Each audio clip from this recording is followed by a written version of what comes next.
Ало, чуваме ли се? Аз съм дядо ви Петко. Знаете, че аз имам табият.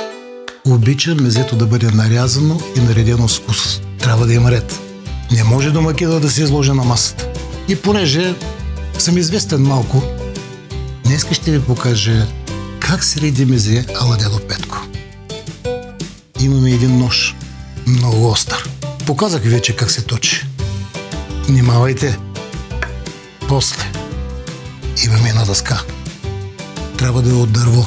Не трябва да бъде много малка, за да може да се развихри човек. И не на последно място. Какво ще сложим в чинията? Изборът е ясен.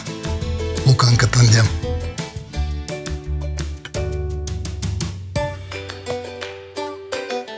Рязането и реденето ми действат много успокояващо. Като медитация.